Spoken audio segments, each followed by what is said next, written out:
From towering skyscrapers to lavish mansions, Chicago is a city of contrasts. But what lies behind the closed doors of the city's most extravagant old money homes? Today, we're taking you on a journey through the four most luxurious mansions in Chicago, each with a unique story to tell. On number 4, we have Wood Maxi Boyd House.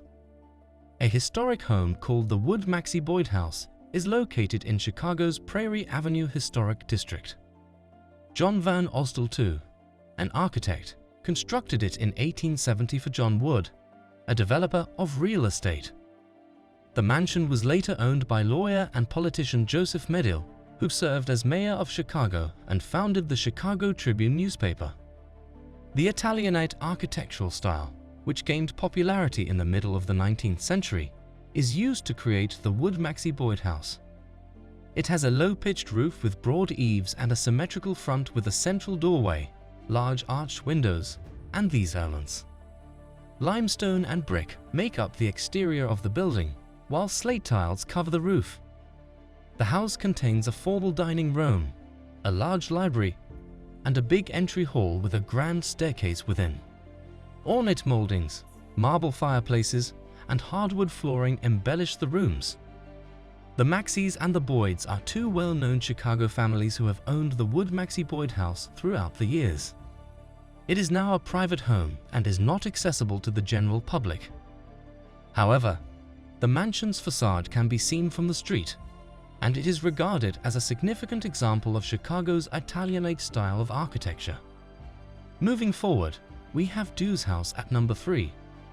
In the famed Andersonville area of Chicago, there lies a grand home called the Dew's House. For Francis Dews, a successful businessman and entrepreneur, it was constructed in 1894. The mansion's exterior has a remarkable facade with a big front porch, a conspicuous tower, and ornate masonry. The mansion's inside is as stunning, including intricate woodwork, stained glass windows, and unique artwork and furniture. The Dews House is notable for its architecture as well as its interesting history. Francis Dews was an innovator in the manufacturing sector and was the owner of several patents for his inventions. His residence was home to an extraordinary collection of paintings, sculptures, and other works of art. He was also a generous giver and an enthusiastic art collector. The National Guardian Life Insurance Company purchased the home when Dews died away, and it served as their regional headquarters.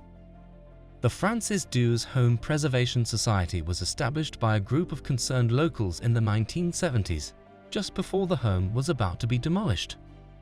The Dews House is now a museum and event venue that highlights the mansion's distinctive architecture and extensive history. In the remaining two mansions, we'll uncover the secrets of their stunning architecture, lavish decor, and fascinating histories. So continue watching till the end as you don't want to miss a moment of this exclusive tour. On number 2, we have McGill House. In the Gold Coast section of Chicago, there is a historic home called the McGill House.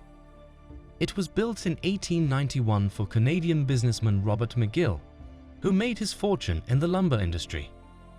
The mansion's characteristic rusticated stone facade makes it a beautiful example of Romanesque revival architecture. The mansion's inside is just as stunning, with elaborate woodwork, stained glass windows, and a large staircase.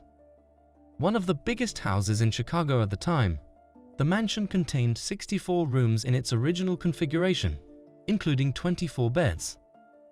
Up until his death in 1897, Robert McGill resided in the home. After his death, a number of rich families purchased the estate, notably the Coonley family, who embellished it with various Art Deco-inspired embellishments in the 1920s. The house was transformed into flats in the 1940s and remained a rental property for many years. The home was acquired by the Roman Catholic Archdiocese of Chicago in the 1990s, and Cardinal Joseph Bernardin lived there until his death in 1996. The McGill House is now a private property and is not accessible to the general public. However, it is a cherished landmark in the Gold Coast neighborhood and a tribute to Chicago's rich architectural legacy thanks to its gorgeous architecture and fascinating history. Lastly, Glessner House comes at number 1. An old money home called the Glessner House can be found in Chicago's famed Prairie Avenue district. Henry Hobson Richardson, an architect, created the structure in 1887 for John and Frances Glessner, a wealthy Chicago couple.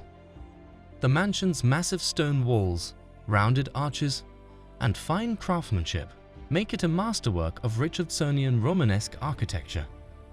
The mansion's exterior has an eye-catching facade with a sizable front porch, a tower, and a grand porte-cochere. The mansion's interior is stunning, including an expansive center hall, a winding staircase, and elaborate woodwork.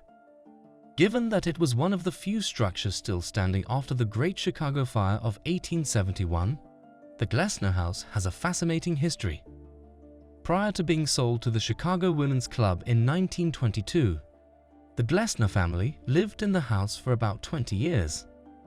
The house served as the club's gathering place and cultural hub until 1966, when the Chicago Architecture Foundation bought it. The Glessner House is now a museum that highlights the Glessner family's history and the mansion's distinctive design. In addition to learning about the history of the Prairie Avenue area and the Glessner family's contribution to influencing Chicago's culture and society, visitors may enjoy guided tours of the home.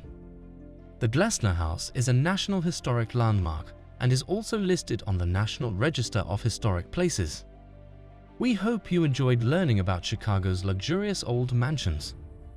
Don't forget to like and subscribe for more videos like this. See you in the next one.